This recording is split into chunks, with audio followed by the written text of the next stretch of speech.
मतलब देखा जाए तो आज हम सबसे डिस्ट्रैक्टेड, सबसे ज्यादा विचलित पीढ़ी हैं, जिनके पास में नोटिफिकेशन तो हजारों हैं लेकिन फोकस जीरो है। विचलित मतलब क्या है? एक रास्ता जिस पर वो चल रहे थे वहां से वो डिस्ट्रैक्टेड है, और जो एक सीधे रास्ते की तरफ नहीं चल सकता वो कहीं पहुंचेगा भी नहीं, वो कहीं नहीं पहुंच सकता।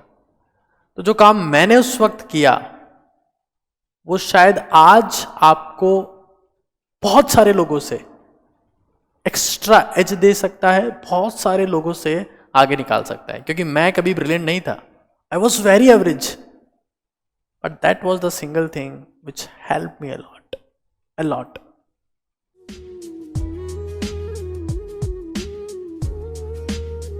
तो आज किसी और की बात नहीं करेंगे, आज बात करेंगे मेरी खुद की तैयारी की।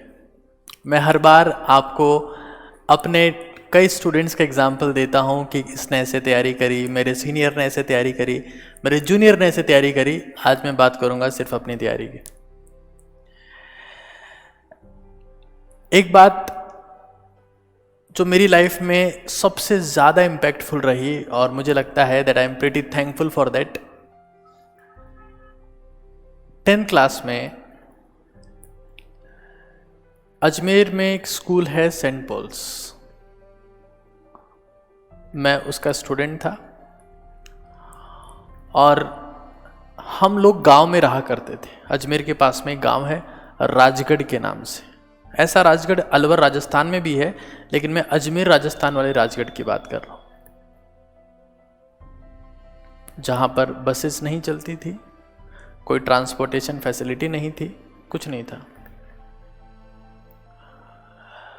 तो मेरे पिताजी क्या करते थे कि हमको हर रोज़ सुबह कि हम लोग स्कूल टाइम पर पहुंच पाए, पास में गांव था ककलाना के नाम से। मैं नहीं चाहूँगा कि आप लोग इन गांव के नामों के ऊपर फोकस करें, otherwise you will be confused. जो हमारे गांव से 3 किलोमीटर दूर था, वहाँ हमें छोड़ते थे ताकि हम लोग बस में बैठकर स्कूल जा सकें। मेरे बहुत सारे बैचमेट्स बाइक से आते थे, स्कूटर से आते थे, वैन से आते थे, या उनकी जो स्पेसिफिक फैसिलिटीज़ होती थी उससे आते थे। बट मैं, मेरा भाई और एक मेरा फ्रेंड, हम लोग बस में आते थे। और जब मेरे पापा मुझे छोड़ते थे वहाँ पर, तो आगे छोटा भाई होता था टंकी पर और पीछे हम दोनों होते थे, मतलब मैं और मेरा फ्रेंड। तो कुल मिला के एक मोटरसाइकिल पर 4 लोग। मुझे पता है कि ये ट्रैफिक रूल्स का वायलेशन है, बट मजबूरी हर चीज़ करवाती। अब जो बस हमें मिलती थी उसकी हालत उस मोटरसाइकिल से भी खराब होती थी। सभी गांव के लोग, क्योंकि वो सुबह की सबसे पहली बस होती थी जिसमें वो सारे लोग बैठते थे जिन्हें शहर में कुछ काम करना है,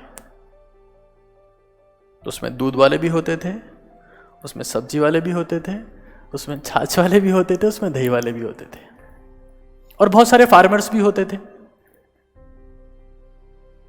और उस बस में होता था सिर्फ धुआं, क्योंकि ज्यादातर इस प्रोफेशन से कनेक्टेड लोग अपने आप को फोकस रखने के लिए लगातार निकोटीन का इस्तेमाल करते हैं।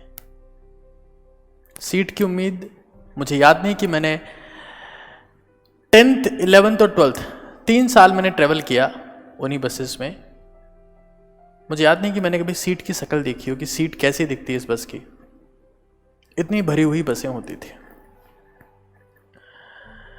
और ट्रेवल करने में मुझे लगता था 1 से 1.5 घंटा। मैं सुबह आता था तो भी 1 से 1.5 घंटा, और जब स्कूल की छुट्टी होने के बाद घर जाता था तब भी मुझे 1 से 1.5 घंटा लगता था। और वो एक्सपीरियंस इतना ज़्यादा एग्जॉस्टिंग था, इतना ज़्यादा फ्रस्ट्रेटिंग था कि आप ट्रेवल में आपका टाइम वेस्ट हो रहा है और आपको थकान भी हो रही है। थकान क्यों हो रही है? क्योंकि एक्सपेक्टेड ये है कि आप ऑक्सीजन इनहेल करते हैं, but I was inhaling carbon monoxide a lot. हाँ, मतलब बस का धुआं एक तरफ था और जो बस में खिड़कियों से धुआं बाहर आता था वो बस के धुआं से भी ज्यादा था। मतलब एक तो बस का इंजन था और बाकी बहुत सारे इंजन ऐसे थे जो सीटों पर बैठे होते थे उसमें। तो मैंने इस चीज़ के बारे में सोचा कि क्या एक ऐसा सॉल्यूशन निकाला जाए कि मैं इस टाइम को यूटिलाइज कर पाऊं, क्योंकि अगर मैं ऐसा कर पाया तो मैं शायद अपनी परफॉर्मेंस, अपनी स्टडीज को बाकी सबके बराबर रख पाऊंगा। मतलब हमेशा ऐसा कहते हैं कि अगर आपकी जिंदगी में हालात टफ हैं तो शायद आप में चेंजेस आते हैं और वो चेंजेस आपकी ग्रोथ के लिए रिस्पॉन्सिबल होते हैं, वो चेंजेस आपको बाकी से आगे निकाल देते हैं। तो मैंने अपने फादर से इसके बारे में डिस्कस किया, because I was not that mentally mature at the time कि यार क्या किया जाए। तो मैंने जब पेरेंट्स से डिस्कस किया तो पापा ने मुझे कहा कि यार तू एक काम कर, तू जो पढ़ता है उसको मन ही मन में याद करने की कोशिश किया कर। तू जो भी पढ़ता है, तूने जो भी रीड किया, भाई बस में अब तू किताब तो लेके पढ़ नहीं सकता, बैठ के पढ़ नहीं सकता, खड़ा होके पढ़ नहीं सकता, बाकी चीजें भी बस में पकड़नी होती है ताकि आप नीचे नहीं गिर जाओ। तो तू मन ही मन में सोचता रहे। तो जो उनका आइडिया था वो बेसिकली ये था कि मुझे कंटेंट पढ़ना है और कंटेंट पढ़ने के बाद में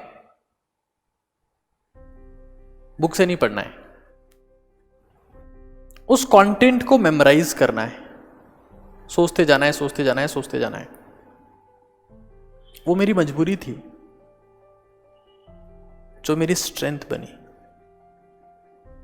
मजबूरी इसलिए थी कि मैं बैठ के बाकी लोगों की तरह उनकी पर्सनल वेन में, वो अपनी कार में, अपने पेरेंट्स की कार में आते थे, तो उस टाइम का यूज, और वो शहर के लोग थे, मैं गांव का इंसान था जिसे बस में ट्रेवल करना पड़ता था।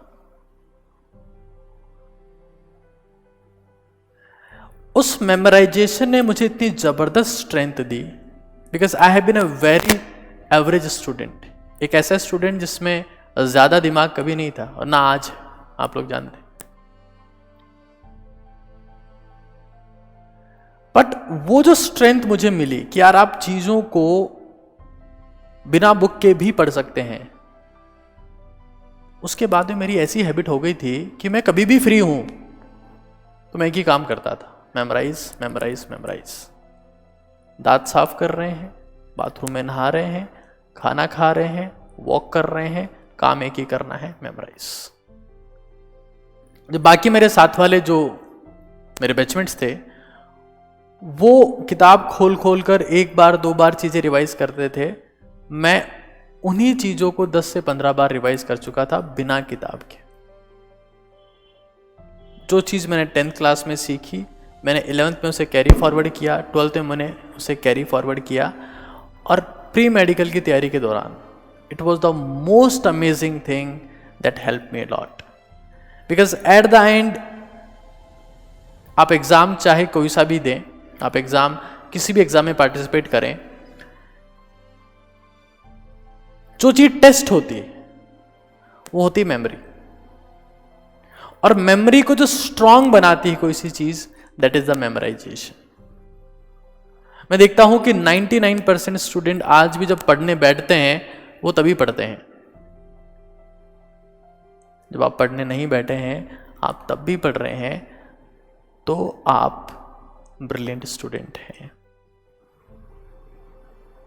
आप उस वक्त भी पढ़ रहे हैं जब बाकी लोगों को लगता है कि यार ये तो भी टाइम पास कर रहा है, तब आप एक रियल स्टूडेंट है, तब आप इंटेलिजेंट स्टूडेंट है। आप उस वक्त पढ़ रहे हैं जब आप वॉक कर रहे हैं, आप उस वक्त पढ़ रहे हैं जब आप खाना खा रहे हैं, आप उस वक्त पढ़ रहे हैं जब आप सिर्फ बैठे हैं, लोग देख रहे हैं, सिर्फ बैठा है, टाइम पास कर रहा है। उस वक्त अगर आप अपने काम के ऊपर, अपने कंटेंट के ऊपर बार बार फोकस करेंगे तो आपकी उसमें एफिशिएंसी बहुत ज़बरदस्त होगी।